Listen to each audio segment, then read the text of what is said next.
The boarding area at Gate 4A was calm but busy as passengers prepared for Skylux Airlines Flight 322 from New York to San Francisco.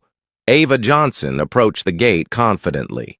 Dressed in a simple navy blouse and tailored black slacks, a leather tote bag hanging from her shoulder, she had chosen this flight and this seat carefully. As the gate agent scanned her pass and waved her through without much acknowledgement, Ava made her way to first class and settled into seat 1A, the spot she had reserved weeks in advance for its privacy and legroom. She placed her bag beneath the seat and prepared for what she expected to be a quiet flight. Just as she adjusted her seatbelt, a sharp voice interrupted, "Excuse me, ma'am? This seat is reserved for our first-class passengers." Ava looked up to see a flight attendant named Rachel. Standing with her arms crossed and a firm expression, Ava calmly held out her boarding pass. "This is my seat." Rachel barely glanced at the pass before shaking her head. "There must be a mistake. You'll need to move to economy." Before Ava could respond, a woman stepped forward from the aisle. She appeared to be in her late 50s, with platinum blonde hair styled perfectly and a pearl necklace resting over a designer scarf. "That's my seat," the woman said, her tone dripping with entitlement. "I always sit there." Ava remained composed and responded, "I purchased this seat." Rachel's expression hardened. "Ma'am, this section is for platinum members and loyal first-class customers. I'm going to have to ask you to relocate." Whispers began to ripple through the nearby seats. A man muttered under his breath, "She doesn't look like first-class material." Ava placed her hands calmly in her lap and replied evenly, "I'm not moving. This is my assigned seat." Rachel's lips tightened into a forced smile. "I'll get the supervisor." Moments later, the cabin supervisor arrived. His name tag read Trevor. He quickly listened to Rachel's explanation and then turned to Ava. "Mrs. Whitfield is a valued customer who flies this route frequently. You'll need to move to another seat." Karen Whitfield, still standing impatiently in the aisle, chimed in. "I'm sure this is just a misunderstanding. She probably can't afford first class." Some passengers chuckled while others began discreetly recording the scene on their phones. Ava's voice did not waver. "I will not move." Trevor leaned in, lowering his voice, but making sure his tone was clear and firm. "We can do this the easy way, or we can call security." Ava lifted her chin slightly and replied, "Call them." A collective gasp moved through the cabin. Several phones were lifted higher, capturing every moment. Within minutes, 2 airport security officers boarded the plane and approached Ava's seat. "Ma'am, please come with us." Ava stood slowly. She gathered her tote bag, adjusted her blouse, and stepped into the aisle, her posture straight and her chin high. As she passed Karen, the woman smirked and said quietly, "Some people just don't know their place." Ava paused for a moment, then responded in a calm but firm voice, "You're about to find out where yours is." She walked down the aisle flanked by security. Behind her, the whispers grew louder and more urgent, and the cameras kept recording, but no one, not Rachel, not Trevor, not Karen, had the slightest idea who they had just humiliated. Their biggest mistake wasn't forcing Ava Johnson out of her seat. It was assuming she didn't belong. As Ava walked down the narrow aisle toward the back of the plane, the stares of fellow passengers followed her every step. Some faces showed discomfort. Others displayed open curiosity or quiet judgment. A few passengers averted their eyes. Pretending not to notice what was happening, she passed row after row until she reached the back, where a young flight attendant named Claire directed her to seat 35E, a cramped middle seat in the last row, right next to the lavatory. The smell of disinfectant hung in the air. Claire's voice was soft, almost apologetic. "This is where you'll be seated now, ma'am." Ava placed her tote bag under the seat and sat down, her face calm and composed. A man seated next to her, perhaps in his early 30s, gave her a sympathetic glance. "That's not right," he muttered under his breath. Ava simply smiled. "It's temporary," she replied. Across the aisle, an elderly black man with a worn but dignified suit nodded at Ava. His hands rested on a weathered leather briefcase, and his eyes carried the weight of having witnessed injustices like this more times than he cared to remember. "Stay steady," he whispered. "I've seen this before." Ava nodded gently. "I intend to—" "At the front of the plane?" Rachel returned to Karen Whitfield's side. "Your seat is ready now, Mrs. Whitfield," she said quietly. Karen smiled triumphantly. "As it should be." Before taking her seat, Karen pressed a folded bill discreetly into Rachel's hand. "Thank you for handling that." Rachel slipped the cash into her apron pocket without hesitation. "Of course, Mrs. Whitfield." Several passengers nearby exchanged uneasy glances. Some lifted their phones higher, recording what they had just witnessed. A man leaned toward his wife and whispered, "Did you see that? She just bribed the flight attendant." His wife nodded grimly. "This isn't going to end well for them." In seat 35E, Ava powered on her tablet and opened a document filled with notes for the meeting she was scheduled to attend in San Francisco. Ironically, the topic of her keynote address was corporate responsibility and diversity in customer service industries. She had chosen Skylux Airlines for a reason. This was supposed to be a quiet, observational flight before her big presentation, but plans were about to change. The engines roared to life, and the aircraft began to taxi toward the runway. Just as the plane prepared for takeoff, a chime echoed through the cabin. The captain's calm voice came over the speakers. "Ladies and gentlemen, we've been asked to return to the gate. Please remain seated." A murmur spread through the cabin. Passengers looked around in confusion. Karen let out an irritated sigh. "What now? I have a luncheon in San Francisco. This is ridiculous." Rachel leaned over to reassure her. "It's probably just a minor delay." Outside the plane, at the jet bridge, an unusual scene was unfolding. A sleek black sedan had pulled up beside the aircraft. Several airport staff members stood waiting nervously. From the vehicle stepped a man in a sharp gray suit, the Skylux Regional Operations Director. Behind him, a woman with a corporate badge and an iPad followed. She was Skylux's lead corporate legal counsel. Moments later, a third person emerged from the car. His silver hair and the distinctive navy tie with the Skylux emblem left no doubt about his identity. Richard Larson, the CEO of Skylux Airlines himself, was walking toward the plane. Rachel noticed them through the cockpit window and straightened her uniform. Suddenly anxious, Trevor, standing near the cockpit door, frowned. "Why is he here?" The three executives boarded the plane swiftly. Larson's sharp eyes scanned the cabin. The entire first-class section fell silent. Some passengers instinctively raised their phones, ready to capture whatever was about to happen. Larson turned to Trevor and Rachel. His voice was low but firm. "Where is the passenger you reassigned from seat 1A?" Trevor hesitated. She's in 35E. Larson didn't waste another second.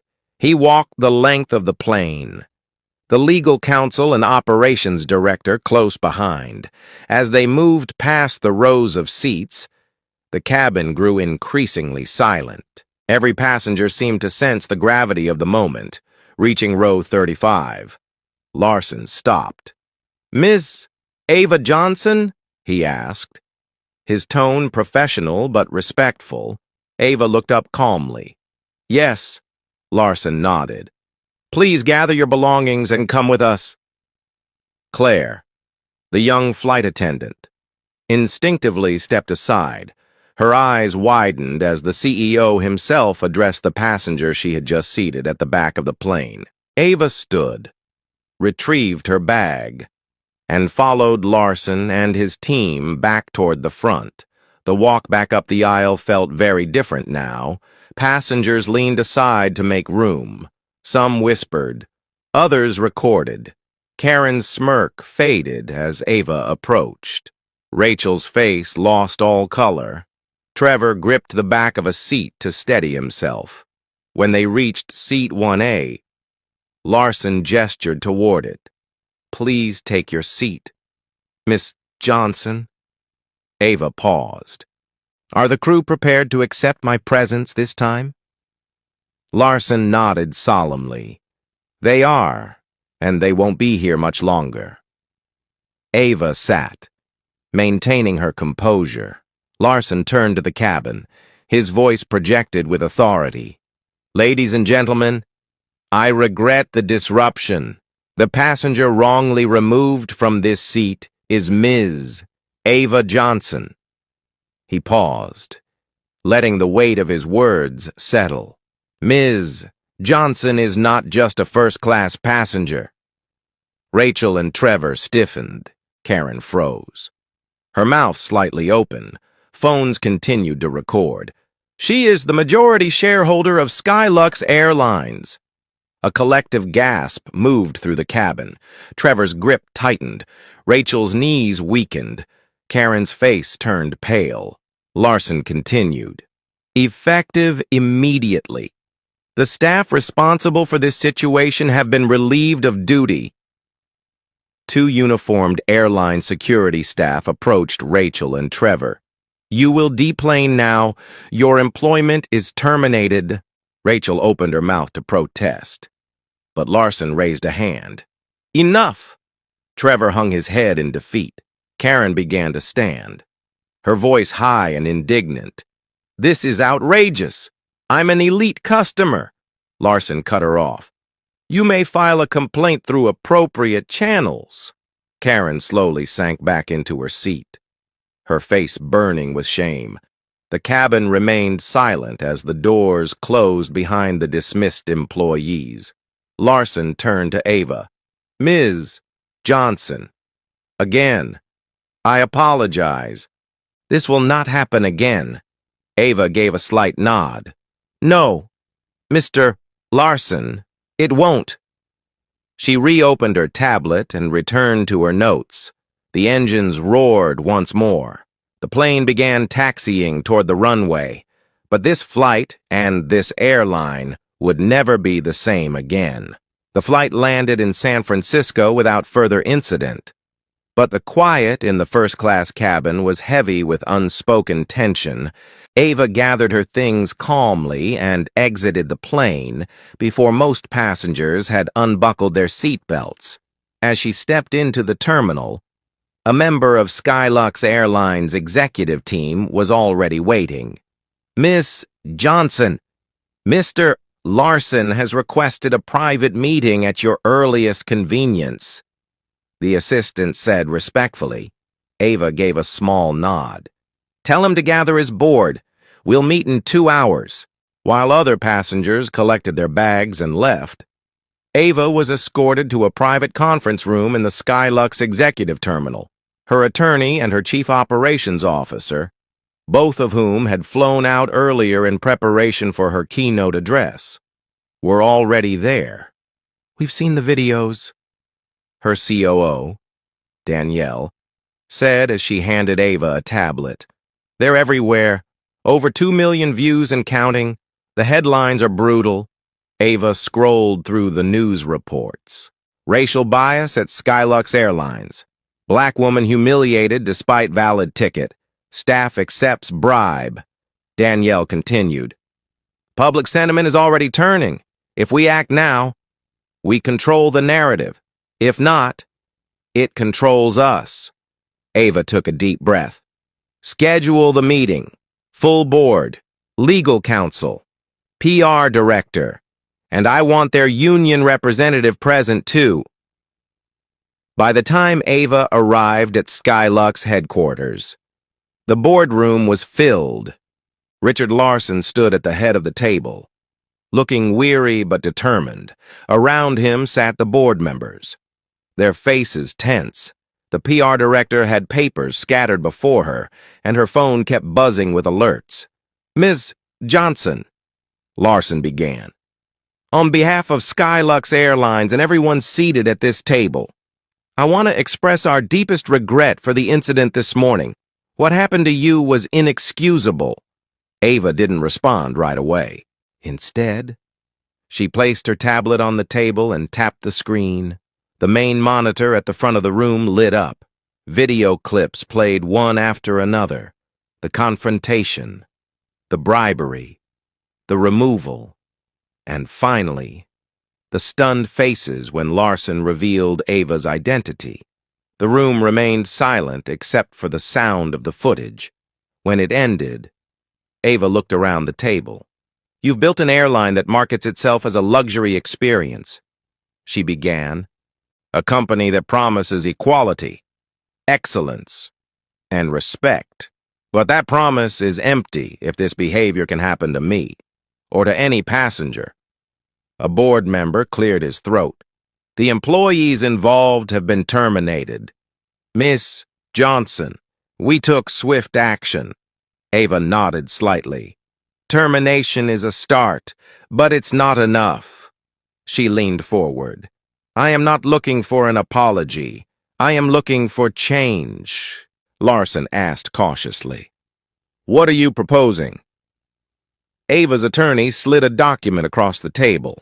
A comprehensive, company-wide anti-discrimination and bias training program developed and led by independent experts, mandatory for every employee, from executives to ground crew. The PR director shifted uncomfortably. That would mean grounding flights, delaying operations. 48 hours, Ava interrupted. 2 days to retrain and reset this company's culture. The financial hit will be temporary. The reputational damage, if you don't act, will be permanent. She paused, letting the weight of her words settle. And to be clear, this isn't a request. As majority shareholder, this is a directive. Murmurs spread through the boardroom. Some faces looked resistant. Others showed recognition of the gravity of the situation. Larson glanced around, then back at Ava. And if the board agrees to these terms? Ava replied. Then I'll keep my investment in Skylux. I'll proceed with the expansion partnership I had planned before this incident. And together, we'll turn this crisis into a case study for real change. Larson nodded slowly. We'll put it to a vote. The decision was unanimous. Ava stood, gathering her tablet. Good. Prepare your staff. The grounding begins tomorrow. As she exited the room, Ava paused at the door. Oh, and one more thing, she added without turning back. This isn't just about what happened to me. It's about every customer who was judged by the color of their skin instead of the content of their character. That ends today. Behind her, the board sat in stunned silence, realizing that this was no longer a public relations crisis. It was the beginning of a transformation. The next morning, Skylux Airlines made a stunning announcement. All flights would be grounded for 48 hours. Every employee, pilots, flight attendants, gate agents, customer service staff, and even senior executives was required to report to designated training centers. The public response was swift and divided. Some passengers were outraged at the inconvenience. Others applauded the airline's bold decision to address discrimination head-on. News outlets picked up the story immediately. Commentators debated whether Skylux's move was a genuine commitment to change or a desperate attempt at damage control. But Ava Johnson knew the truth. This was not about public opinion. This was about setting a new standard. She arrived at the largest training center shortly after sunrise. Employees gathered in rows, faces a mix of curiosity, skepticism, and quiet resentment. Many had heard rumors, but few knew the full story. Ava stepped onto the stage, not as a victim, but as a leader. "I know many of you are angry," she began. "Your routines have been disrupted. Your flights are canceled. You're wondering why you're here." She paused, letting her gaze sweep across the room. "You're here because something broke in this company, and we are going to fix it." A murmur rippled through the crowd. Ava continued, "I was humiliated on your aircraft, not because I broke a rule or posed a threat, but because of assumptions made about who I am and what seat I deserve to occupy." She tapped the microphone lightly. "But this isn't just about me. Every day, people face judgment not for what they've done, but for how they look. Sometimes it's quiet. Sometimes it's as loud as being forced from your seat." She gestured to the training materials behind her. "This program isn't punishment. It's a chance to understand how bias, unconscious or deliberate, shapes decisions. A chance to create an airline where every passenger, every employee, is treated with the dignity they deserve." Some employees nodded, others looked down, embarrassed. A few crossed their arms defensively. Ava saw it all and welcomed it. Change was never comfortable. Throughout the day, Ava visited multiple training sites. She spoke not just to flight crews, but to maintenance workers, ticketing agents, and corporate staff. She listened to their concerns and frustrations. Many feared they would be punished for the actions of a few. Ava reassured them. Accountability is not about blame. It's about responsibility. If you've treated every customer with fairness, you have nothing to fear. But silence in the face of injustice makes us all complicit. Meanwhile, at Skylux headquarters, the new policies were already taking shape. A revised employee handbook now included a zero-tolerance policy for discrimination. The company introduced clear procedures for reporting bias, protecting whistleblowers from retaliation. Gift acceptance rules were rewritten. No employee could accept cash, gifts, or favors from passengers under any circumstances outside the company. The public was watching. Social media flooded with hashtags like I Fly Fair and Justice for Ava. Civil rights organizations praised Ava's leadership. Rival airlines issued statements supporting diversity, though none matched Skylux's sweeping actions. By the second day, even some of the most skeptical employees began to shift. In group discussions, they admitted past moments where they had overlooked or dismissed bias. One flight attendant tearfully confessed, "I never thought about how moving someone to the back of the plane could mean more than just a seat change. It's about dignity." Ava stood beside Richard Larson as he addressed the staff at the final training session. His voice was steady, but carried the weight of the past few days. "We failed a passenger. We failed our promise, but failure does not define us. How we respond does." He turned to Ava. "Thanks to Ms. Johnson's leadership, Skylux is not just recovering. We are becoming a model for the entire industry."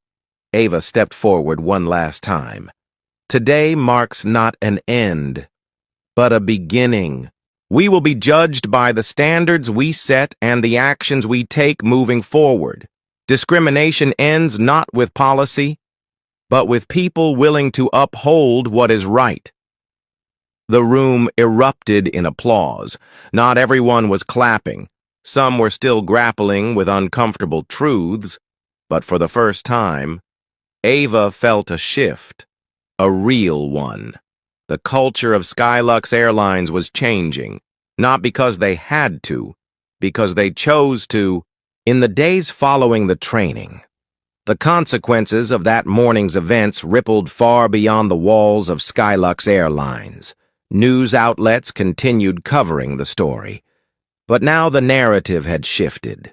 What began as an incident of racial bias had become a story of corporate accountability, leadership, and change. Rachel and Trevor's names became synonymous with poor judgment and workplace discrimination. Within hours of their termination, other airlines issued statements clarifying that neither would be considered for employment. Trevor applied to multiple regional carriers, but every response was the same. His experience was noted, but his presence in the viral videos made him a liability.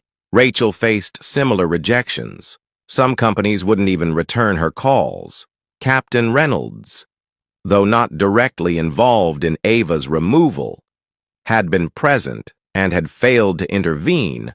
His 30-year career unraveled quickly. Pilots were expected to lead and protect passengers. His silence had spoken volumes. No major airline would offer him a cockpit again. Karen Whitfield's fall from grace was equally swift. Skylux issued her a lifetime ban, but the consequences extended far beyond air travel.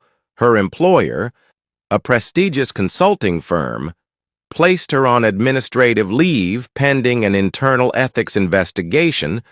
Longtime friends distanced themselves, unwilling to be publicly associated with the woman now known across social media as Airline Karen. Yet, even as these individuals faced public backlash, Ava chose a different path forward. At a press conference streamed live from Skylux headquarters, Ava stood beside Richard Larson and the board. The media gathered, expecting announcements about further lawsuits or financial penalties. Instead, Ava